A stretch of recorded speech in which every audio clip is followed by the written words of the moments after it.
Subscribe to our channel by clicking the subscribe button. Click the bell button and enjoy the latest uploads from our channel. لبیک اللہم لبیک کی صدائیں ہیں اور لاکھوں عازمین بڑھ رہے ہیں میدان عرفات کی طرف. یہاں پر خوشنودی الہی کے لیے دعائیں مانگی جائیں گی. آج کے روز یہ کلمہ بلند کیا جا رہا ہے کہ اے اللہ میں حاضر ہوں، اے اللہ میں حاضر ہوں، اور ساتھ ساتھ یہ گواہی دی جا رہی ہے کہ تیرا کوئی شریک نہیں ہے. یہ بھی دہرایا جا رہا ہے کہ اس جہان کی تمام ہی نعمتیں تیری دی ہوئی ہیں، بادشاہی تیری ہے اور تیرا کوئی شریک نہیں. لبیک اللہم لبیک کی صدائیں بلند کرتے لاکھوں عازمین بڑھ رہے ہیں میدان عرفات کی طرف. مختلف مناظر اس وقت آپ اپنی ٹیلی ویژن اسکرینز پر دیکھ سکتے ہیں. شدید گرمی ہے، ایسے میں خادم الحرمین الشریفین شاہ سلمان بن عبدالعزیز کی جانب سے اچھے اقدامات کیے گئے ہیں. یہاں پر فوارے نصب کیے گئے ہیں. ساتھ ہی ساتھ جو راستہ ہے اس کو بھی اس سال دوبارہ سے ترتیب دیا گیا ہے. ایک نیا راستہ ہے جہاں سے بآسانی تقریباً 12 کلومیٹر کا کم سے کم یہ سفر بنتا ہے. طے کرتے ہوئے یہ تمام ہی عازمین میدان عرفات پہنچ رہے ہیں اور یہاں پہنچنے پر یہ دعائیں کرتے نظر آ رہے ہیں، گڑ گڑاتے نظر آ رہے ہیں. اللہ رب العزت کو راضی کرنے کے لیے دنیا بھر سے تقریباً 20 لاکھ سے زائد عازمین بتائے جا رہے ہیں جنہوں نے سعودی عرب کا سفر کیا ہے. اس وقت مکہ مکرمہ میں موجود ہیں اور اس وقت میدان عرفات کے یہ مناظر اس وقت آپ اپنی ٹیلی ویژن اسکرینز پر دیکھ سکتے ہیں.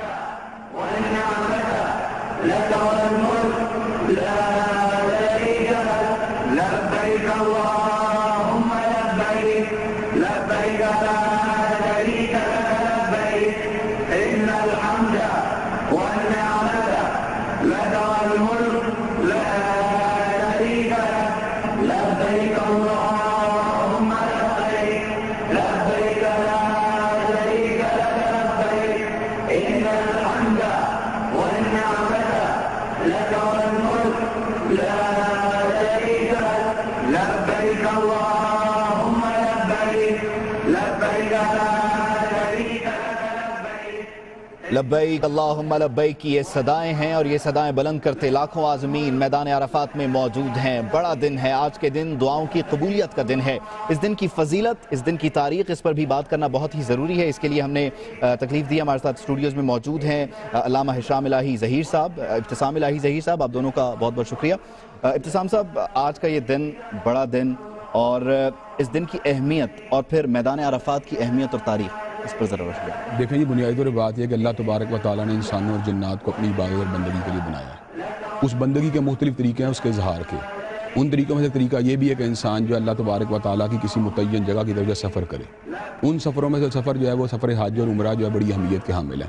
اللہ تبارک و تعالیٰ نے ایک مشروع کیا اس حج کو حضرت ابراہیم علیہ السلام کے ذریعے. پھر اس کے اندر کوئی امینڈمنٹس اور ترامیم جو ہیں نبی کریم صلی اللہ علیہ وسلم کے ذریعے اس کو ایکسٹینڈ کیا گیا. تو جو مشاعر جو اللہ تبارک و تعالیٰ نے مختلف میدان مقرر کیے ہیں، ان کے اندر ایک مخصوص لباس کے اندر جا کر جس کے اندر امیر و غریب کی تفریق مٹ جاتی ہے اور اس کے اندر کوئی سلائی بھی نہیں ہوتی. بالکل آپ جس طرح ہوتے ہیں نا، ایک ٹرانزٹ پیسنجر کی طرح سفر کر رہے ہوتے ہیں. اس موقع کے اوپر آپ اس بات کا ان میدانوں میں جا کے اظہار کرتے ہیں کہ اللہ تبارک و تعالیٰ ہمارا سب کچھ تیرے لیے ہے. انا صلاتی و نسکی و محیای و مماتی للہ رب العالمین. ہماری نمازیں، قربانیاں، جینا مرنا اللہ سب کچھ تیرے لیے ہے. تو ان ایام میں سے اللہ تبارک و تعالیٰ نے یوم الترویہ جو کل گزر گیا، آج یوم عرفات جو ہے، جو حج کا رکن اعظم ہے وقوف عرفات، اس کو اللہ تبارک و تعالیٰ نے خصوصی اہمیت دی ہے. ان لوگوں کے لیے بھی جو حج کرنے کے لیے گئے ہیں اور ان لوگوں کو بھی جو حج کرنے نہیں گئے. جو حج کرنے گئے ہیں ان کے لیے تو اس دن کی عبادت کے ذریعے، مسلسل تسبیح و تحلیل کے ذریعے، اور خاص طور پر لا الہ الا اللہ وحدہ لا شریک لہ لہ الملک و لہ الحمد وہو علی کل شیء قدیر کو کی جو آواز جو ہے بلند کرنے کے لیے، اس کے بارے میں حدیث پاک میں آتا ہے خیر ما قلت انا والنبیون من قبلی،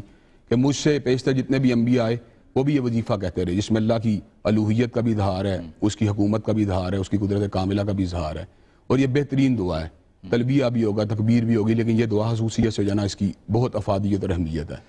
تو اس کو اس موقع کے اوپر جو ادا کرنا، تو اس موقع پر اللہ تبارک و تعالیٰ جو انسانوں کے گناہوں کو جو معاف کر دیتے ہیں، اور اگر اس کا حج مبرور ہو جس میں ریاکاری نہ ہو اور ارکان کو خالصتاً سنت نبوی شریف کے مطابق اور اللہ کی رضا کے لیے ادا کیا جائے، تو انسان بالکل اس طرح ہو جاتا ہے جس طرح آج یہ اپنی ماں کے پیٹ سے پیدا ہوا ہے. اور اس کے مد مقابل یوم عرفہ جو کہ 9 ذی الحجہ پوری دنیا کے لیے، اس کے اندر جو غیر حاجی ہیں ان کو اللہ تبارک و تعالیٰ روزہ رکھنے کے بدلے اتنا اجر عطا فرماتے ہیں کہ ان کے گزشتہ 1 سال کے گناہ اور آئندہ 1 سال کے گناہوں کو معاف جو فرزندان وہاں پر موجود ہیں، جو ان ارکان میں حصہ لے رہے ہیں، ان کی جو عبادات ہیں اس سے متعلق بھی بات کریں. جو لوگ نہیں حج میں شریک ہیں، آج کا دن اپنے اپنے ممالک میں اپنے اپنے گھروں پر گزارے، ان سے متعلق بھی کیا احکامات ہیں، وہ کس طریقے سے اس دن کو گزار سکتے ہیں، بات کریں گے. شام صاحب کی طرف چلتے ہیں. شام صاحب، جو دن ہے، جس طرح سے آج کا دن ہے یوم عرفہ، یوم تکریم،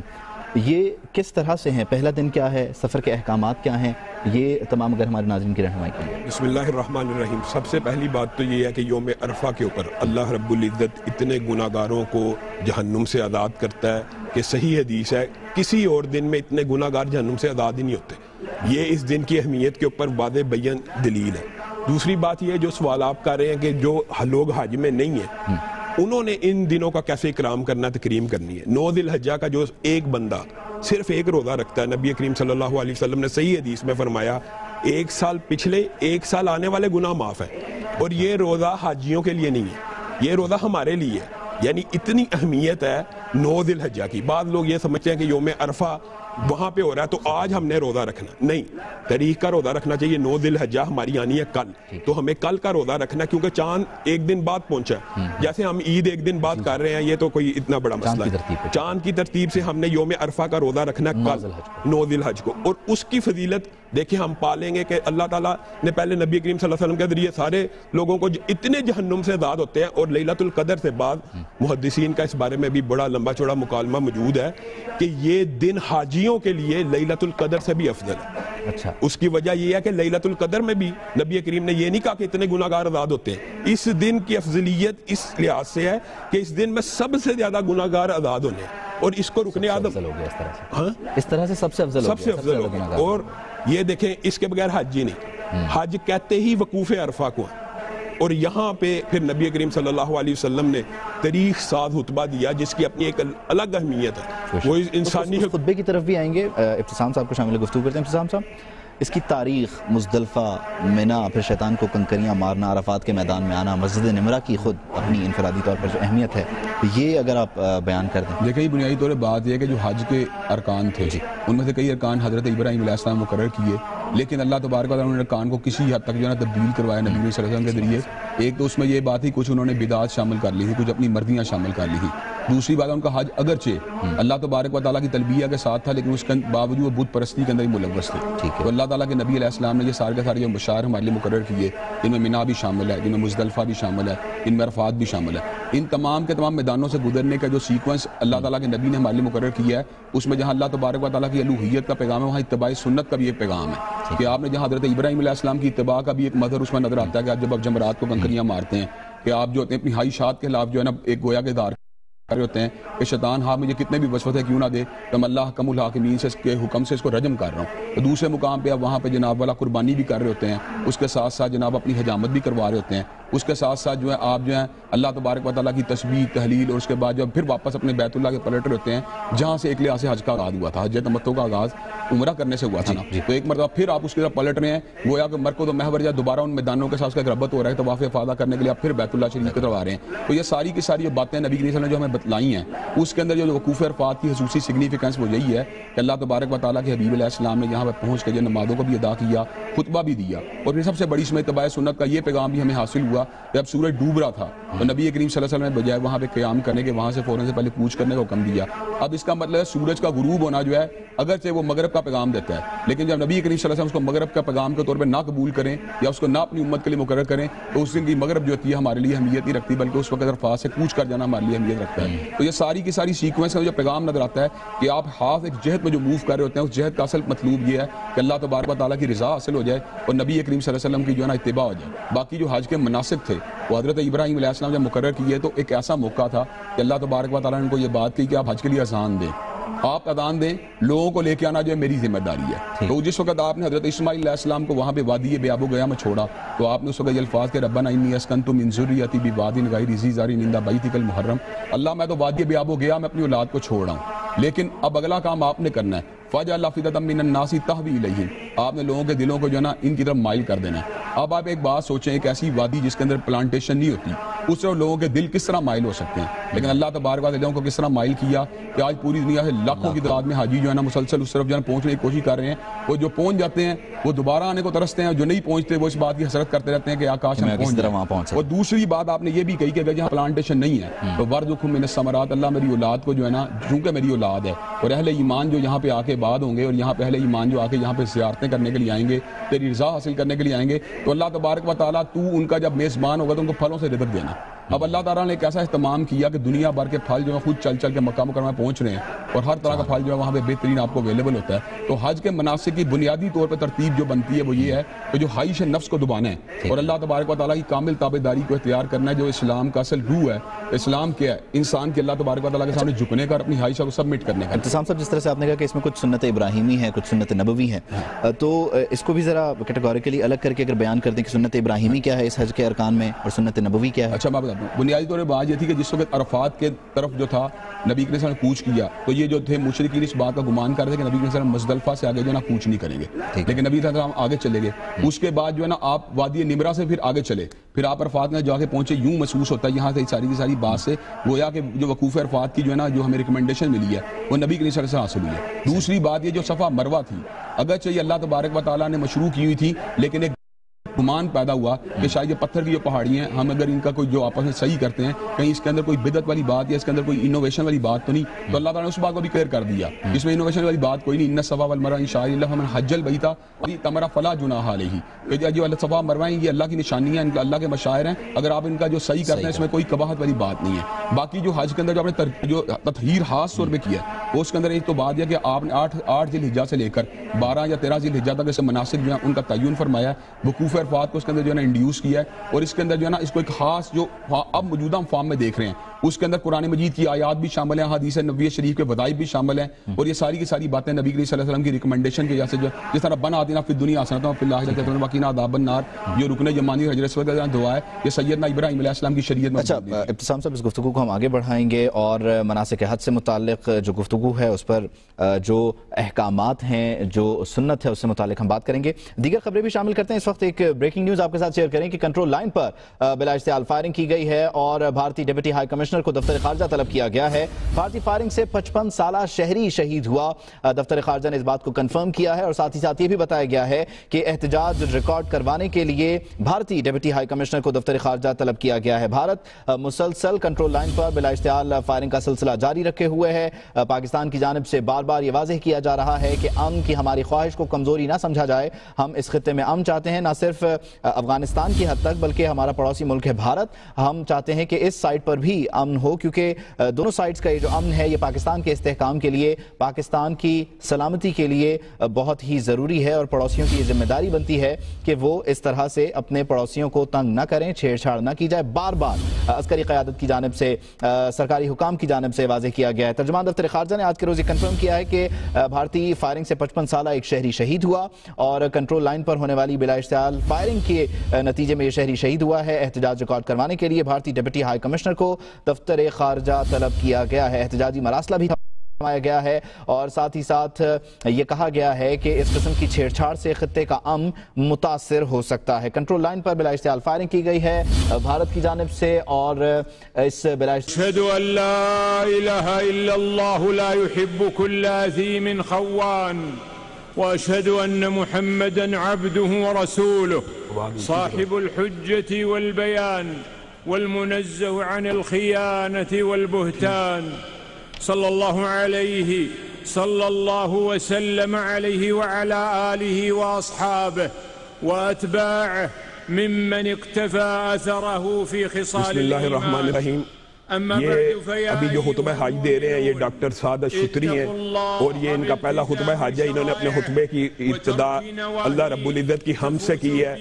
اور اللہ رب العزت کی ان گنت حمد کو بیان کرنے کے بعد انہوں نے کہا لاکھوں کروڑوں درود و سلام ہو نبی محترم و مقدس پر. اس کے بعد انہوں نے سلامتی بھیجی ہے جو صحابہ کے اوپر, اور لاکھوں رحمتیں ہوں آپ کے صحابہ پر, امت کے علماء ادیبوں شہیدوں کے اوپر جن کی وجہ سے اسلام ٹھیک اور مکمل حالت میں ہم تک پہنچا. إن المتقين مفتی صاحب یہ شاہ شتری صاحب یہ بات فرما رہے ہیں کہ اللہ تبارک و تعالیٰ کا تقویٰ جو ہے اس کو اختیار کرنا چاہیے، اور اللہ تبارک و تعالیٰ کلام حمید میں ارشاد فرماتے ہیں کہ بے شک اللہ تبارک و تعالیٰ جو ہے تقویٰ اختیار کرنے والوں سے محبت کرتے ہیں، اور اس بات کو جو اللہ تبارک و تعالیٰ نے تقوی کے فوائد قرآن مجید کے اندر جو بتلائے ہیں ان کا بھی ذکر فرما رہے ہیں کہ جو بندہ اللہ تبارک و تعالیٰ کا تقویٰ اختیار کرتا ہے، اللہ تبارک و تعالیٰ سے تنگیوں سے نکلنے کا رستہ بناتے ہیں اور اس کو رزق وہاں سے دے دیتے ہیں جہاں سے وہ گمان بھی نہیں کر سکتا۔ تقوی کی جو بنیاد ہے وہ ڈاکٹر شتری صاحب کہہ رہے ہیں وہ توحید ہے۔ توحید کا مطلب یہ ہے کہ بندوں کو بندوں کی عبادت سے نکال کر خالص ایک اللہ رب العزت کی عبادت تک لے جایا جائے، اور اس کے بعد انہوں نے تقوی کے حوالے سے قرآن کی متعدد آیات پڑھی ہیں اور یہ بھی کہا ہے کہ جو تقوی اختیار کرتا ہے اللہ تعالیٰ اس کو وہاں سے رزق دیتا ہے جہاں سے وہ گمان نہیں کرتا، جو تقوی اختیار کرتا ہے اللہ تعالیٰ اس کے امور سہل کر دیتا ہے، جو تقوی اختیار کرتا ہے اللہ رب العزت اس کے لیے رستہ نکال دیتا ہے۔ شاہ شتری صاحب نے اس موقع کے اوپر یہ آیت قرآن مجید بھی پڑھی ہے کہ اللہ تبارک و تعالیٰ کے لیے یہ نماز کو ادا کرنا چاہیے اور اس ہی کے لیے قربانی کو کرنا چاہیے، گویا کہ وہ جو ہے نا وہ توحید کی بنیاد کو اجاگر کر رہے ہیں کہ اعمال جملہ جو اللہ تبارک و تعالیٰ کی ذات کے لیے ہونے چاہیے اور اسی کی توحید کے لیے ہونے چاہیے۔ جب ہم اللہ تبارک و تعالیٰ کی رضا کے لیے کام کریں گے تو اللہ تبارک و تعالیٰ جو ہے ہمارے تمام کے تمام معاملات کو جو ہے نا انہیں قبول بھی فرمائیں گے، اور جب اعمال اس کی رضا کے لیے نہ ہوئے تو اس وقت اعمال کی قبولیت جو ہے مشکوک ہو جائے گی۔ سعد شتری صاحب مسلسل قرآن کی آیات پیش کر رہے ہیں کہ اللہ تعالیٰ نے کوئی امت ایسی نہیں جس کی ہدایت کے لیے رسول نہ بھیجا ہو، اور ہماری امت کے اوپر یہ احسان کیا نبی کریم صلی اللہ علیہ وسلم کو نمونے کے طور پہ بھیج دیا، انہی کی اتباع میں خیر ہے، انہی کی پیروی میں خیر ہے، اور ہر امت کے اوپر کوئی قربانی کا یعنی مناسک فرض کیے جاتے ہیں، اس امت کے اوپر قربانی کو فرض کیا گیا۔ اب شاہ شتری صاحب یہ بات فرما رہے ہیں کہ اللہ تبارک جتنے بھی انبیاء علیہ السلام بھیجے ان کے اوپر اسی بات کا اللہ تبارک و تعالیٰ وحی کا نزول فرمایا کہ اللہ تبارک و تعالیٰ کے سوا کوئی الہ نہیں ہے، چنانچہ اسی ہی کی پوجا ہونی چاہیے اور اسی کی بندگی ہونی چاہیے۔ گویا کہ اللہ تبارک و تعالیٰ کے جملہ انبیاء علیہ السلام جو تھے ان کی دعوت کا جو نقطہ مشترکہ تھا وہ توحید تھا۔ ان کی شرائع میں تو کسی حد تک اختلاف ہو سکتا ہے، لیکن دعوت توحید میں جملہ انبیاء علیہ السلام میں کہیں بھی کوئی کسی قسم کا جو وہ اختلاف نہیں رہا۔ سعد شتری صاحب نے آگے یہ مسئلہ بیان کیا ہے کہ نبی کریم صلی اللہ علیہ وسلم کو بھیجنے کا مقصد پوری انسانیت کی طرف بھیجنا ہے۔ نبی کریم کسی ایک امت کے رسول نہیں رہے، نہ کالوں کے نہ گوروں کے، اب وہ ہر طرف کے رسول ہیں، جمیع انسانیت کے رسول ہیں، اور انہیں ہدایت کے لیے بھیجا گیا ہے، اور وہ ہدایت کیا ہے وہ سیدھا رستہ دکھاتے ہیں۔ نبی کریم صلی اللہ علیہ وسلم سیدھے راستے کے اوپر۔ انہوں نے اب اس کے بعد جو ہے نا اللہ کی توحید کے ساتھ اس بات کا بھی ذکر کیا ہے کہ نبی کریم صلی اللہ علیہ وسلم جو ہے ان کی اتباع جو ہے ہمارے لیے کامیابی کا راستہ ہے۔ چنانچہ انہوں نے سورہ نجم کی ان آیات کی تلاوت کی ہے کہ وما ينطق عن الهوى ان هو الا وحی یوحى، جو آپ اپنی مرضی کے ساتھ کلام نہیں کرتے بلکہ آپ جب بھی کلام کرتے ہیں آپ اللہ تبارک و تعالیٰ کی وحی کی وجہ سے کلام کرتے ہیں۔ اور آپ نے اس بات کا بھی ذکر کیا کہ نبی کریم صلی اللہ علیہ وسلم کا علم جو ہے وہ جملہ انسانوں کے علم سے مختلف ہے، اس لیے کہ عام انسانوں علم کو حاصل جو ہے اپنے استادوں سے کیا ہے، لیکن اللہ تبارک و تعالیٰ کے حبیب علیہ السلام نے علم کو جو حاصل کیا اللہ تبارک و تعالیٰ کے بھیجے ہوئے فرشتے کے بھی حاصل کیا ہے، تو در حقیقت آپ کے پاس اللہ تبارک و تعالیٰ ہی کا پیغام لے کے آئے تھے۔ گویا کہ اللہ تبارک و تعالیٰ کے براہ راست شاگرد جو ہیں وہ نبی کریم صلی اللہ علیہ وسلم ہیں، تو یہ بہت بڑی بات ہے کہ اللہ تبارک و تعالیٰ نے براہ راست ان کے اوپر اپنے کلام کا نزول فرمایا اور ان کو علم دیا، تو اس لیے آپ کی اتباع جو ہے اس کے اندر کسی قسم کے شک شبہ اور ریب کی کوئی گنجائش نہیں ہو سکتی۔ ڈاکٹر سعد شتری بیان کر رہے ہیں اسلام کے بنیادی جو 5 اراکین ہیں ان کے حوالے سے، اور پھر ایمان کے اراکین کو بیان کیا ہے کہ اللہ پہ ایمان لانا، رسولوں پر ایمان لانا، کتابوں پر ایمان لانا، اور اس کے علاوہ اچھی اور بری تقدیر کے اوپر ایمان لانا، اور ان سب میں سے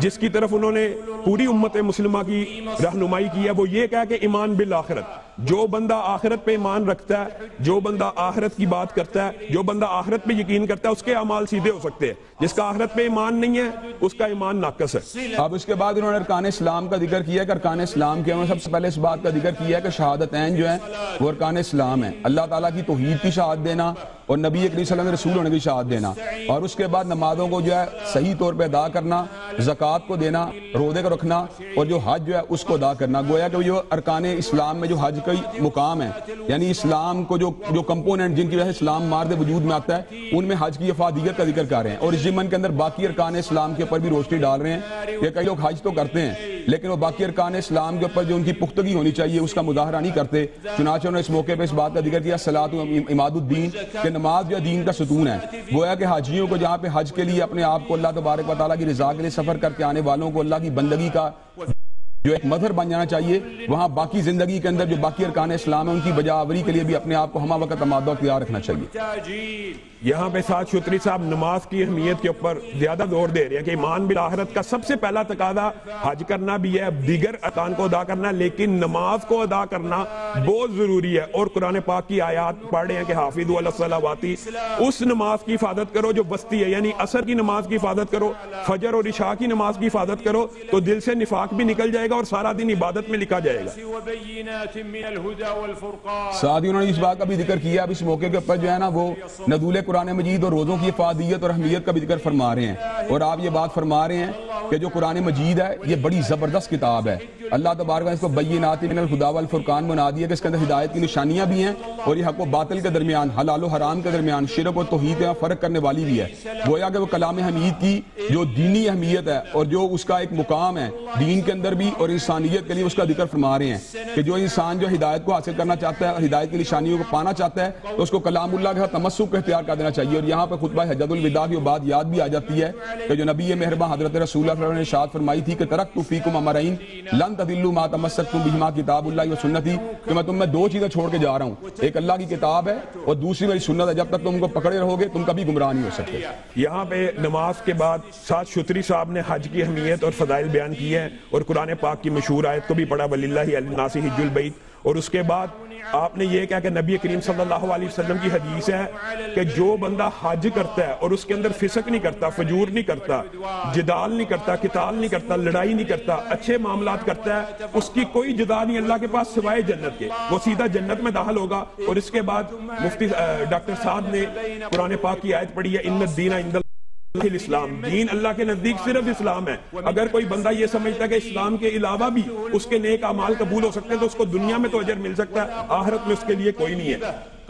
سعد شتری صاحب اس موقع پہ یہ بات کہی ہے کہ انسان کو اس بات کو اپنے ذہن میں رکھنا چاہیے کہ ہمارا بنیادی طور پر دنیا میں رہتے ہوئے اس بات کو جو ہے انتہائی ہمیں اہمیت دینی چاہیے کہ ہم ان کاموں میں دوسروں کی معاونت کریں جو نیکی اور بھلائی کے کام ہیں, اور ہمیں ان کاموں میں ہرگز ایک دوسرے کی معاونت نہیں کرنی چاہیے گناہ اور اللہ تبارک و تعالیٰ کی نافرمانی کے کام ہے. آج مسلمان معاشروں کا بہت بڑا المیہ بن چکا ہے کہ ہم خیر کے کاموں میں تعاون کرنے کی بجائے شر کے کاموں میں دوسرا تعاون کرتے ہیں. انہوں نے امت مسلمہ کو اس موقع پہ ایک بڑی خوبصورت نصیحت بھی کی ہے جو کہ ہمیشہ اہل علم جو ہیں اس موقع پہ کرتے ہیں کہ واعتصموا بحبل اللہ جمیعا ولا تفرقوا, کہ ہم سب کو اللہ تبارک و تعالیٰ کی رسی کو مضبوطی کے ساتھ تھام لینا چاہیے اور فرقہ بندیوں کا نہیں پڑھنا چاہیے. حج کا اپنا اجتماع جو ہے وہ وحدت امت کا ایک عظیم مظہر ہے جس میں ہر رنگ کے لوگ, ہر نسل کے لوگ, ہر مکتب فکر کے لوگ اس کے اندر جو دیوانہ واز شرکت کرتے ہیں اور اللہ تبارک و تعالیٰ کی رسی کو مضبوطی سے پکڑ کے سمر کا اظہار کرتے ہیں کہ ہم جو ہیں باوجود اس کے مسالک میں بٹے ہوئے ہیں, باوجود یہ کہ قومیتوں میں بٹے ہوئے ہیں, لیکن اللہ کے فضل و کرم سے ہمارا اللہ ایک ہے, ہماری کتاب ایک ہے, ہمارا قبلہ ایک ہے. گویا کہ اس موقع کے اوپر وہ اعتصام بحبل اللہ کا مظاہرہ کرتے ہوئے فرقہ بندیوں کو کچل دیتے ہیں. ڈاکٹر صاحب پے در پہ قرآن کی مختلف آیات کو پیش کر رہے ہیں. کس بارے میں اخلاق کی طرف امت مسلمہ اپنے اخلاق کی طرف توجہ دے. وجادلہم باللتی ہی احسن کی آیت پڑھی کہ اگر مجادلہ بھی کرنا ہے, مکالمہ بھی کرنا ہے کسی کے درمیان, اگر آپس میں اختلاف بھی ہے تو احسن طریقے سے کیا جائے. کیوں؟ کیونکہ نبی کریم صلی اللہ علیہ وسلم کے بارے میں انک لعلی خلق عظیم, آپ بہترین اخلاق والے تھے, اور اگر آپ نرم مزاج نہ ہوتے تو آپ کے ارد گرد لوگوں کا اتنا جمگٹا نہ ہوتا. اور پھر قرآن پاک کی اس آیت کو بطور استدلال پیش کیا وما ارسلناک الا رحمۃ للعالمین, کہ آپ کو صرف مسلمانوں کے لیے نہیں پوری دنیا کی انسانیت کے لیے رحمت بنا کے بھیجا گیا ہے. تو وہ آتی کل, اور ہر حقدار کو اس کا حق پہنچاؤ, ظلم مت کرو. یہ مطلب نہیں ہے کہ کوئی بندہ مسلمان نہیں ہے تو اس کا حق مار لیا جائے, ہر حق والے کو اس کا حق پہنچایا جائے, کیونکہ اللہ رب العزت نے ارشاد فرمایا ان اللہ یأمر بالعدل والاحسان, اللہ تعالیٰ تمہیں حکم دیتا ہے عدل کا اور احسان کا, چاہے مسلم ہو چاہے غیر مسلم.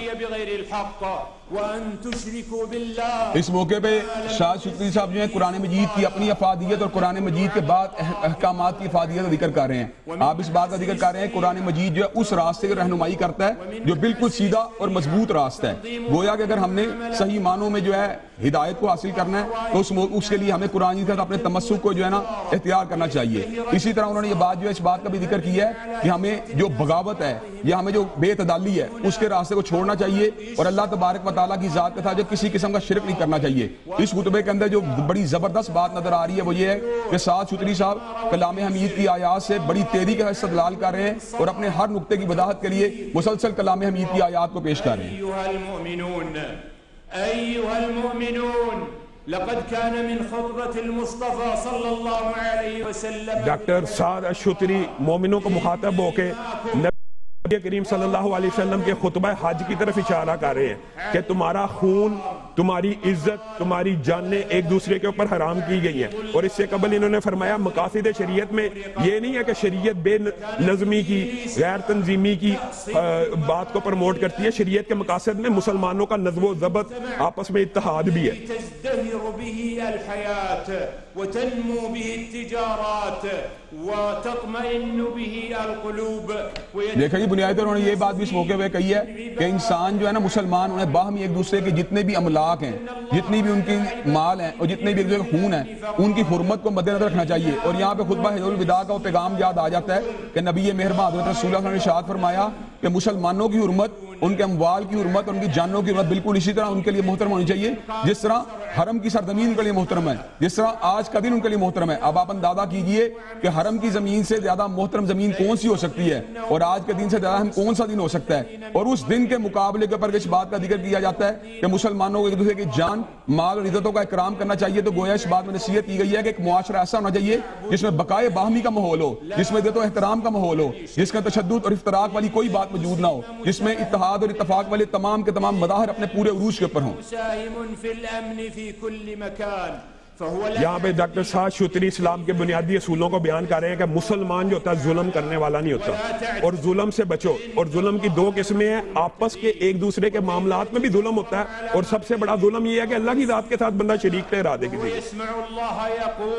اس وقت سعد شتری صاحب یہ بات بھی ارشاد فرمایا کہ مسلمانوں کو حد اعتدال سے تجاوز نہیں کرنا چاہیے، اس لیے کہ اللہ تبارک و تعالیٰ حدود سے آگے بڑھنے والوں کو جو ہے نا پسند نہیں کرتا۔ اللہ تبارک و تعالیٰ نے اپنی عقیدہ توحید کے اعتبار سے بھی اور انسانی معاشروں کے اندر بھی بعض حدود کو متعین کیا ہے۔ ان حدود کا جو انسان احترام کرتا ہے وہ صحیح معنوں میں مسلمان کہلوانے کا بھی حقدار ہے اور صحیح معنوں میں ایک اچھا انسان ہونے کا بھی حقدار، کہلوانے کا بھی حقدار ہے۔ لیکن جو اللہ تبارک و تعالیٰ کی حدود کو پامال کرتا ہے، گویا کہ حدود اللہ کو جو ہے ان کو پامال کرتا ہے، اللہ تبارک و تعالیٰ نے جن حدوں کو مقرر کیا ہے، زنا کی حد ہو گئی، چوری کی حد ہو گئی، شراب کی حد ہو گئی، ان کو پامال کرتا ہے، یا دیگر مسلمانوں کے مالوں کو ہڑپ کرتا ہے، جو ان کی عزتوں کے ساتھ کھیلتا ہے، بیواؤں یتیموں کا استحصال کرتا ہے، تو اللہ تبارک و تعالیٰ حد اعتدال سے آگے بڑھنے والوں کو پسند نہیں کرتے۔ یہاں پہ سعد شتری صاحب یہ کہہ رہے ہیں کہ ظلم کی جو باقی اقسام میں سے ایک قسم یہ بھی ہے کہ لا تاکلوا اموالکم بینکم بالباطل، آپس میں تجارت کے علاوہ کسی کی مال کے اوپر نظر نہ رکھو، دھوکے سے مال نہ کھاؤ، سود سے بچو، آپس میں دھوکہ دہی سے مال کھانا یہ بھی ظلم کی ایک قسم ہے۔ اور اوفو بالعقود کی آیت کو پڑھا ہے کہ آپس میں جو بھی معاہدہ کر لو، تجارت کا معاہدہ کر لو، کسی بھی معاملے کا، اس کو پورا کرو۔ یہ ظلم ہے کہ انسان کوئی بات کا معاہدہ کر لے، عہد کر لے، عہد اللہ کے ہاں پوچھا جائے گا، سوال کیا جائے گا، اسی لیے اپنے عہدوں کو پورا کیا جائے اور اپنے عقود کو پورا کیا جائے۔ اس موقع پہ سعد شتری صاحب یہ بات بھی ارشاد فرما رہے ہیں کہ ہمیں اللہ تبارک و تعالیٰ اور اس کے رسول صلی اللہ علیہ وسلم کی غیر مشروط اطاعت کرنی چاہیے، اور اس کے بعد ان لوگوں کی جو ہمارے حاکم بنائے گئے ہیں ان کی بھی خیر کے کاموں میں، اور جب تک وہ امر بالمعروف کا کام کرتے رہے ان کی بھی اطاعت کرنی چاہیے۔ جب ہم اس پوری کی پوری آیت کے اوپر غور کرتے ہیں تو اس کے اندر یہ بات موجود ہے فَإِن تَنَازَعْتُمْ فِي شَيْءٍ فَرُدُّوهُ إِلَى اللَّهِ وَالرَّسُولِ، جب تمہارا آپس میں باہم تنازع ہو جائے یا اختلاف ہو جائے تو تمہیں اللہ اور اس کے رسول کے واپس پلٹانا چاہیے۔ ڈاکٹر سعد شتری نے فرمایا، بڑا عمدہ بات کی ہے کہ سیاست کی وجہ سے امت میں انتشار و افتراق نہیں ہونا چاہیے۔ مسلمان پوری امت کے جتنے بھی ممالک ہیں سیاسی محاذرائی کی وجہ سے ایک دوسرے کی جان کے خلاف نہ ہو جائے، مسلمان ایک دوسرے کے ساتھ محبت کرتا ہے اور اس کی مثال ایک جسد کی مانند ہے۔ اس موقع پہ سعد شتری صاحب نے غیبت کی بھی مذمت کی ہے، انہوں نے کہا کہاں انسانوں کی مال اور جان کی حرمت اور کہاں ان کی پیٹھ کے وجہ ان کی برائی کرنا، یہ بات بھی کسی بھی طور پہ جائز نہیں۔ اور دوسری بات انہوں نے اس بات کا بھی ذکر کیا جو اللہ تبارک و تعالیٰ نے حقوق مقرر کیے ہیں فیملی کے لیول کے اوپر، جو مردوں کا حق وراثت ہے یا جو عورتوں کا حق وراثت ہے انہیں ملنا چاہیے۔ گویا کہ سعد شتری صاحب جو دین کے بنیادی اصول اور افاقی اصول ہیں جس کی وجہ سے ہمارا دین اسلام باقی ادیان کے اوپر ممتاز ہے، ان کا ذکر فرما رہے ہیں کہ جو حق بنتا ہے کسی مرد کا وہ اس کو ملنا چاہیے، جو حق بنتا ہے شوہر کا وہ اس کو ملنا چاہیے، جو حق بنتا ہے بیوی کا وہ اس کو ملنا چاہیے۔ یعنی کہاں آپ نے پہلے افاقی اصولوں کا ذکر کیا کہ معاشروں میں امن امان ہونا چاہیے، معاشروں میں اعتدال ہونا چاہیے، اور معاشروں میں ہمیں حد سے تجاوز نہیں کرنا چاہیے، اور کہاں بالکل جو ہے ایک ڈومیسٹک لیول پر بات کا ذکر کر رہے ہیں کہ میاں بیوی کے معاملات ہوں یا وراثت کے معاملات ہوں، ان کے اندر بھی جو چیز کا حق ملتا ہے اس کو پورا کا پورا مل جانا چاہیے۔ سعد شتری صاحب خانہ کعبہ، بلد طیبہ اور مکہ مکرمہ کی حرمت کے بارے میں ارشاد فرما رہے ہیں کہ ان اول بیت وضع للناس، قرآن پاک میں اللہ نے کہا ہے کہ انسانی عبادت کا پہلا گھر جو تھا وہ حرم کعبہ یعنی مکہ مکرمہ میں بنا، جو اس میں داخل ہو گیا امن میں آ گیا۔ یہ تو امن کی جگہ ہے، یہ تو انتشار و افتراق کی جگہ نہیں ہے، یہاں پہ سیاسی مقاصد نہیں لوگوں کے ہونے چاہیے، یہاں صرف امن کی دھرتی ہے۔ اور اللہ تعالیٰ نے قرآن پاک میں کہا فَلْيَعْبُدُوا رَبَّ هَذَا الْبَيْتِ کے اندر اس بیت کے رب کی عبادت کرو، کیوں؟ کیونکہ اس نے تمہیں امن دیا ہے۔ امن دنیا کی بہت بڑی نعمت ہے، امن کے خلاف جو لوگ چل رہے ہیں وہ امت کے اندر فتنہ ہے۔ اس موقع پہ سعد شتری صاحب نے دنیا کے دیگر مقامات کے مقابلے پہ حرم مکہ کی عظمت کا ذکر کرتے ہوئے یہ بات کہی ہے کہ حرم مکہ جو ہے یہاں پہ اللہ تبارک و تعالیٰ جو ہے صرف فسق و فجور کے پر انسانوں سے ناراض نہیں ہوتے، بلکہ آپ نے اس موقع پہ قرآن مجید کی شاید کو کوٹ کیا وَمَن يُرِدْ فِيهِ بِالْحَادِ بِظُلْمٍ نُذِقْهُ مِنْ عَذَابٍ أَلِيمٍ، کہ جو شہر مکہ کے اندر برائی یا ظلم کا ارادہ بھی کرے گا تو اللہ تبارک و تعالیٰ اس کو بھی عذاب عطا فرمائیں گے۔ گویا کہ آپ ایک ایسے زون کے اندر موجود ہیں جو اللہ تبارک و تعالیٰ کے اہم جو ایک اس کا جو حرم مقرر کردہ حرم ہے، تو آپ کو حرم پاک کے اندر غلط قسم کے افعال میں مبتلا ہونا تو بڑی دور کی بات ہے، غلط قسم کے ارادوں سے بھی دور رہنا چاہیے۔ یہاں پہ سعد شتری صاحب وہی بات دوبارہ دہرا رہے ہیں کہ جاہلیت کی عصبیت، آپس میں فتنہ فساد، ایک دوسرے کو نیچا سمجھنا، یہ کون کہہ سکتا ہے کہ تم نیچے ہو یا وہ اوپر ہے؟ یہ اللہ کو پتا ہوتا ہے کہ، اور اللہ کے نزدیک سب سے بہترین وہ ہے جو متقی ہے۔ کسی کالے کو گورے پر، کسی گورے کو کالے پر کوئی فضیلت حاصل نہیں، صرف ان اکرمکم عند اللہ اتقاکم، اللہ کے نزدیک سب سے زیادہ عزت والا وہ ہے جو متقی ہے۔ تو یہ جو جاہلیت کی ساری عصبیتیں ہیں، نبی کریم صلی اللہ علیہ وسلم نے خطبہ حج میں اپنے پاؤں کے نیچے دے دی تھی، آپ لوگوں نے یہاں سے یہ درس لے کے جانا ہے کہ جاہلیت کی ساری عصبیتوں کے پاؤں کے نیچے رون دینا۔ اس موقع پہ سعد شتری صاحب اس بات کا بھی ذکر کر رہے ہیں کہ جس وقت تم اپنے مناسب کو مکمل کر رہے ہوتے ہو یا ان کی تکمیل کے مراحل کے اندر ہوتے ہو تو تمہیں اللہ تبارک و تعالیٰ کو شدت کے ساتھ یاد کرنا چاہیے۔ فَاذْكُرُوا اللَّهَ كَذِكْرِكُمْ آبَاءَكُمْ وَأَشَدَّ ذِكْرًا، تمہیں اس طرح اللہ کو یاد کرنا جس طرح تم اپنے باپوں کو یاد کرتے ہو۔ عام طور پر انسانوں کے اندر اپنے باپوں کی بڑی محبت پائی جاتی ہے، جب بھی کوئی معاملہ آتا ہے تو انسان یہ بات کہتا ہے میرے باپ نے ایسے کیا، میرے دادا نے ایسا کیا۔ تو حج کے موقع پہ انسان کو اپنے باپ دادوں سے کہیں بڑھ کے اللہ تبارک و تعالیٰ کی جو ہے نا یاد کر محب رہنا چاہیے اور اس طرح اپنے معاملات کو کرنا چاہیے گویا کہ وہ اللہ تبارک و تعالیٰ کے ذکر کے اندر جو ہے نا بالکل منہمک ہو جائے، جیسے کہ اللہ تبارک و تعالیٰ کلام حمید میں ارشاد فرماتے ہیں الذین یذکرون اللہ قیاما وقعودا وعلی جنوبہم، کہ مومن وہ ہوتے ہیں جو اٹھتے بیٹھتے اور پہلوؤں کے اوپر اللہ کو یاد کرتے ہیں۔ اور ساتھ ہی انہوں نے اس موقع پہ یہ بات بھی کی کہ حج کی گرد و غائب میں یہ بات بھی شامل ہے کہ جہاں حج جو ہے بنیادی طور کے اوپر عقیدہ توحید کے ساتھ ہونا چاہیے، وہاں پر اللہ تبارک و تعالیٰ کے حوالے سے اس بات کو ہمیں ذہن رکھنا چاہیے کہ یہ حج ریاکاری کی نیت سے نہیں ہونا چاہیے، بلکہ آپ نے اس موقع پہ قرآن جی سے آیت کے ٹکڑے کو پڑھا ہے وَأَتِمُّوا الْحَجَّ وَالْعُمْرَةَ لِلَّهِ، کہ تمہیں حج اور عمرے کو مکمل کرنا چاہیے اللہ تبارک و تعالیٰ کی ذات کے لیے۔ گویا کہ حج کا مقصود جو ہے اپنے آپ کو حاجی کلوانا نہیں، اپنی ذات کا ابراز نہیں، بلکہ اللہ تبارک و تعالیٰ کی رضا ہونی چاہیے۔ سعد شتری صاحب ذکر کی اہمیت کے بعد فوری طور پہ اس اہم نقطے کی طرف امت مسلمہ کی رہنمائی کر رہے ہیں کہ ذکر بھی اس طرح کرنا جس طرح کہ اللہ کے رسول نے کیا، جس طرح اللہ کے رسول نے حکم دیا، اور انہوں نے ایک عظیم حدیث کو پیش کیا ہے ترکت فیکم امرین، میں تم میں دو چیزیں چھوڑ کے جا رہا ہوں۔ شریعت ایک چیز کا نام نہیں، اس بات کا انہوں نے اعلان کیا، شریعت دو چیزوں کا نام ہے، ایک اللہ کی کتاب اور ایک سنت رسول۔ قرآن پاک کی پے در پہ آیات جو اس بات کے اوپر دلالت کرتی ہیں کہ اللہ رب العزت نے کتاب کے ساتھ حکمت کو بھی نازل کیا، کتاب کے ساتھ سنت کو بھی نازل کیا ہے۔ کتاب بنیادی دستور ہے اور نبی کریم صلی اللہ علیہ وسلم کی زندگی نمونہ ہے، نبی کریم صلی اللہ علیہ وسلم کی زندگی اس کتاب کا ایک تشریح ہے۔ کتاب بنیادی دستور ہے اور نبی کریم صلی اللہ علیہ وسلم کی ساری زندگی اس کی عملی تشریح ہے۔ یہاں پہ انہوں نے اس بات کا ذکر کیا ہے قرآن مجید ایک ایسی مقدس دستاویز ہے اور وہ بار بار رجوع القرآن و سنہ کی دعوت دیتے ہوئے ہمیں یہ بات گویا کہ سمجھا رہے ہیں کہ ہمارے پاس جو ڈاکومنٹ ہیں وہ کوئی اس طرح کے ڈاکومنٹ نہیں کہ جنہیں ہم جو ہے اوور لک کر سکیں، بلکہ انہوں نے کہا قرآن مجید ایک ایسی کتاب ہے جس کے اندر صرف آنے والی امتوں کے لیے رہنمائی موجود نہیں بلکہ سابقہ امتوں کے لیے جتنے مفید پیغام تھے اللہ تبارک و تعالیٰ نے اس کتاب کے اندر ان کو بھی جو ہے نا محفوظ مامون کر کے مہیمنہ نے لئی اس کو ان کے اوپر مہر لگانے والا بنا دیا ہے. چنانچہ جس وقت ہمیں انسانوں کے مابین فیصلہ کرنا چاہیے اس وقت ہمیں قرآن مجید کی روشنی کے اندر فیصلہ کرنا چاہیے تاکہ ہم وہ فیصلہ کریں جو اللہ تبارک و تعالیٰ کو مطلوب ہو. اور قرآن مجید جو ہے اس کے نتیجے کے اندر ہمیں ایک ایسی کتاب حاصل ہو چکی ہے جو آدم علیہ السلام سے لے کے قیامت کی دیواروں تک اس کے اندر تمام وہ اسباق اللہ نے ان کے اندر درج کر دیے ہیں جو انسانوں کے بینیفٹ والے ہو سکتے ہیں. یہاں پہ مفتی ڈاکٹر صاحب نے خاص طور پہ میڈیا کو اور سوشل میڈیا کے مالکان کو مخاطب ہو کے کہا کہ آپ لوگ ذمہ دار ہیں امت کے اتحاد کو برقرار رکھنے میں. اگر امت میں افتراق و انتشار ہوگا تو یہ ذمہ داری آپ کے اوپر ہے. پھر اس کے بعد سیدھا انہوں نے مخاطب ہوا ہے کہ جو اہل ثروت ہیں جو مال والے ہیں وہ اللہ کے رستے میں انفاق فی سبیل اللہ اس نیت سے کرے کہ ہمیں اللہ رب العزت کا خوف اور ذکر حاصل کرنا ہے, ریاکاری نمود و نمائش کے لیے نہیں. یہ جو قربانی آ رہی ہے اس کے اندر انفاق فی سبیل اللہ کی عبادت ہے. اور انفاق فی سبیل اللہ کے حوالے سے قرآن کی انہوں نے متعدد آیات کو پیش کیا ہے کہ مثل الذین ينفقون اموالهم فی سبیل اللہ کمثل حبہ, 1 روپیہ خرچ کرنے والے کی مثال ایک دانے جیسی ہے. جو وہ بوتا ہے تو اس کے اندر سے 7 کونپلیں پھوٹتی ہیں, ہر کونپل کے اوپر 100 دانے ہوتے ہیں. یعنی 1 روپیہ خرچ کرنے والا ایسے ہے جس نے اللہ رب العزت کی راہ میں 700 روپیہ خرچ کیا اور اللہ کی مرضی ہے اس سے بھی زیادہ اجر دے. وبات بمزدلفہ وصلى الفجر بها بأول وقت. اب اس موقع کے اوپر جو ہیں وہ شتری صاحب جو ہیں نبی کریم صلی اللہ علیہ وسلم کے حج کے طریقے کو بھی بیان فرما رہے ہیں کہ نبی علیہ السلام کس طرح مینا سے نکلے, کس طرح آپ عرفات میں گئے, کس طرح آپ نے وہاں پہ مغرب کے بعد جو ہے مزدلفہ کے بعد کی طرف واپس آئے, کس طرح آپ نے مزدلفہ کے اندر رات کو قیام کیا اور کس طرح آپ نے فجر کے بعد بات کی مراجعت کی. گویا کہ آپ ایک خاکہ پیش کر رہے ہیں نبی کریم صلی اللہ علیہ وسلم حج کا جو آپ نے حیات مبارکہ کے اندر کر کے امت مسلمہ کے لیے مقرر کر دیا. اور امت مسلمہ کے لیے اللہ تبارک و تعالیٰ نے اس بات کو قرآن میں مشروع کیا کہ لقد کان لکم فی رسول اللہ اسوۃ حسنہ, کہ تم لوگوں کے لیے رسول اللہ صلی اللہ علیہ وسلم کی زندگی بہترین نمونہ ہے. اور نبی کریم صلی اللہ علیہ وسلم نے خود امت کو مخاطب ہو کے یہ بات کہی کہ اپنے مناسک جو ہے تم مجھ سے جو ہے ان کو سمجھ لو. گویا کہ نبی کریم صلی اللہ علیہ وسلم کے طریقے کے مطابق حج ہونا چاہیے. پہلا نقطہ یہ تھا کہ اللہ تبارک و تعالیٰ کی توحید کے ساتھ, اس کی وحدانیت کے ساتھ اور اس کی رضا کے لیے حج ہو. اور دوسرا نقطہ اب یہ ہے کہ نبی کریم صلی اللہ علیہ وسلم کے طریقے کے مطابق حج ہو اور آپ کی اتباع کرتے ہوئے حج ہو. جس طرح آپ نے مناسک کو ادا کیا ہے ہمیں بھی اپنے مناسک کو ویسے ادا کرنا چاہیے. بیت اللہ الحرام انکم فی موطن شریف یقول فی رسول اللہ صلی اللہ علیہ وسلم. حجاج کرام کو مخاطب ہو کے ساتھ چھتری صاحب کہہ رہے ہیں کہ آپ ایک عظیم اور محترم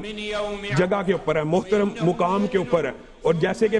سابقہ انہوں نے یہ بیان کیا کہ اگر نبی کریم صلی اللہ علیہ وسلم مغرب عشاء مزدلفہ جا کے پڑھتے ہیں سورج غروب ہونے کے بعد, تو ہم نے یہ سوال نہیں کرنا کہ سورج غروب ہوا مت پڑھنی ہے, بلکہ نبی کریم صلی اللہ علیہ وسلم کی اتباع اور پیروی کرنی ہے. اروا اللہ من انفسکم واکثروا من دعائه لکم ولمن تحبون. اب اس موقع پہ اس بات کی نصیحت کر رہے ہیں کہ ہمیں اپنا عرفات دن کیسے گزارنا چاہیے. وہ کہتے ہیں کہ ہمیں اس موقع پہ جہاں پہ ذکر اللہ کرنا چاہیے, جہاں پر اللہ تبارک و تعالیٰ کی عبادت کے دوسرے طریقے اختیار کرنے چاہیے, وہاں پہ کثرت سے اپنے لیے بھی دعا کرنی چاہیے اور ان لوگوں کے لیے بھی دعا کرنی چاہیے جن سے ہمیں محبت ہے. دعا کے ذریعے جس وقت ہم غیب کے لیے دعا کرتے ہیں جو ہم سے دور ہوتا ہے تو اللہ تبارک و تعالیٰ انسان کے لیے ایک فرشتے کو مقرر کر دیتے ہیں جو کہتا ہے کہ اللہ تعالیٰ تجھ کو بھی وہ عطا کرے جو تو اپنے غیب بھائی کے لیے دعا مانگ رہا ہے. تو میدان عرفات جو ہے وہ صرف اور صرف ذکر اللہ کے ساتھ ساتھ صرف ذکر اللہ ہی کے اوپر ہمیں اکتفا نہیں کرنا چاہیے, بلکہ کثرت سے اللہ تبارک و تعالیٰ کے سامنے اپنی حاجات کو بھی دائر کرنا چاہیے, اپنی حاجات کو بھی اور ان لوگوں کے مسائل کے حل سے بھی دعا مانگنی چاہیے جن سے ہمیں پیار ہے. دعا ہی کی نصیحت کرتے ہوئے ساتھ چھتری صاحب کہہ رہے ہیں کہ ان لوگوں کو اپنی دعاؤں میں نہ بھولنا جو پوری امت مسلمہ میں اس وقت مفلوق الحال ہے. یہ وقت ہے دعا کا. آج آپ نے یہ دعا کرنی ہے کہ امت کے تمام محروموں کو اپنی دعا میں شامل کرنا.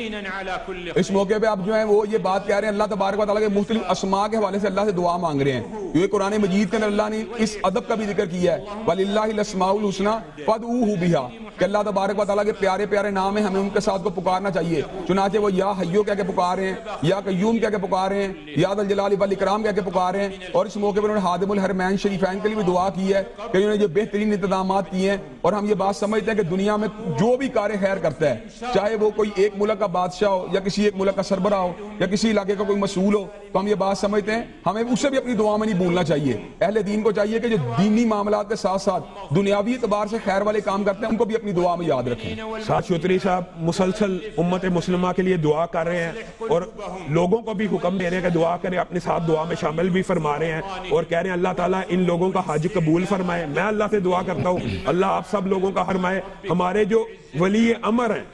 ان کی اطاعت کے اوپر ہمیں کسی قسم ان کی دعا کر رہے ہیں کہ اللہ تعالیٰ ان کی اطاعت پہ ہمیں کاربند کرے، انہیں ہمارے سروں پہ قائم و دائم رکھے. اور اس موقع پہ سعد چودھری صاحب اس بات کا بھی ذکر کیا کہ اللہ تبارک و تعالیٰ دعا مانگتے ہوئے کہ اللہ تبارک و تعالیٰ جو مسلمانوں کے دلوں میں ایک دوسرے دوری ہیں، اللہ ان دوریوں کو ختم کر دے. اور اس موقع پہ آپ نے اس بات کا بھی ذکر کیا کہ اللہ تبارک و تعالیٰ کی سلامتی اور رسولوں کے اوپر، اور اللہ تبارک و تعالیٰ کے لیے حمد ہے جو کہ پالنے والا ہے کل جہانوں کا. اللہ اکبر اللہ اکبر اشہد ان لا الہ الا اللہ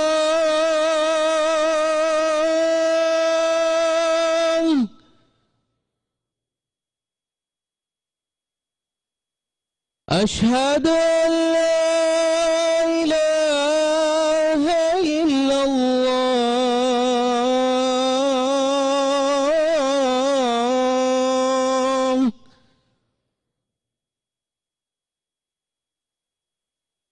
اشہد ان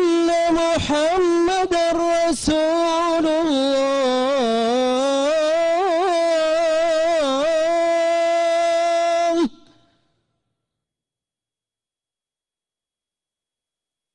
اشہد ان محمد رسول اللہ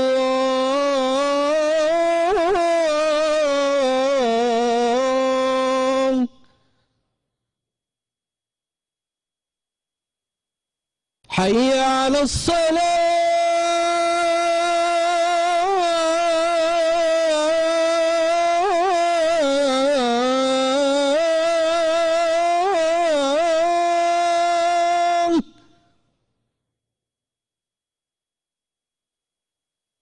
حي على الصلاة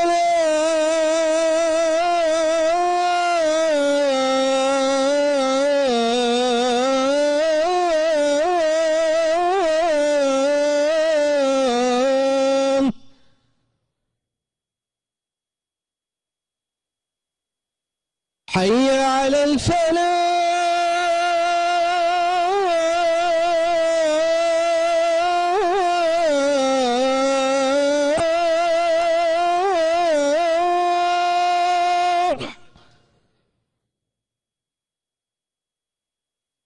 حي على الفلاح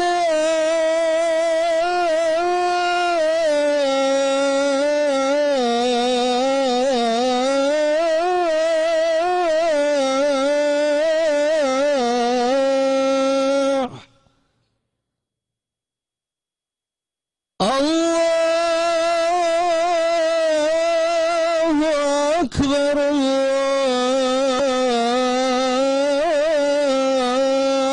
الله أكبر لا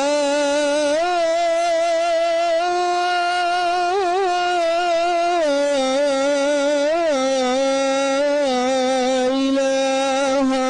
إلا الله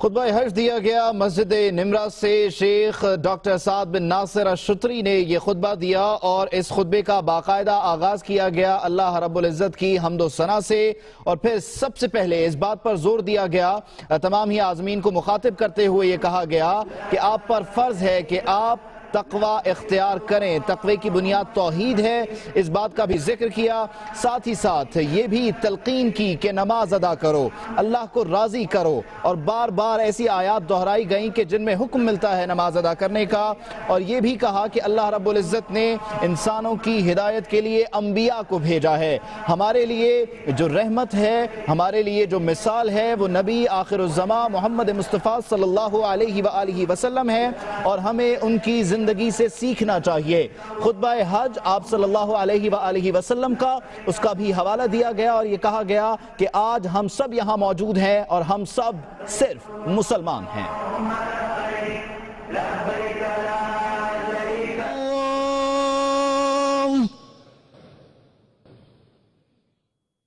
استووا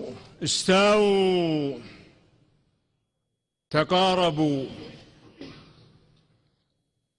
الله أكبر. الله أكبر.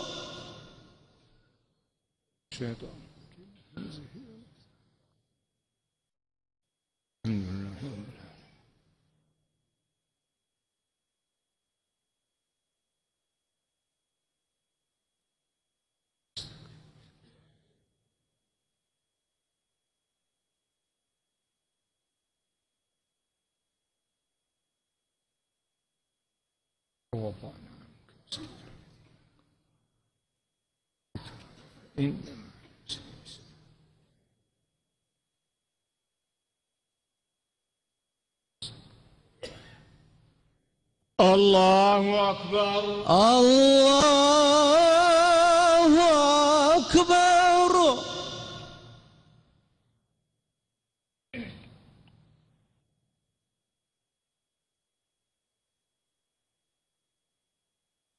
سمع الله لمن حمده. ربنا ولك الحمد.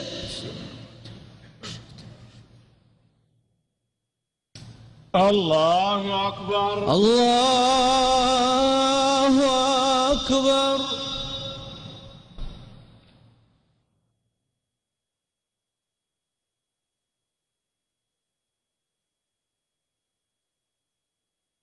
الله أكبر. الله أكبر. الله أكبر. الله أكبر.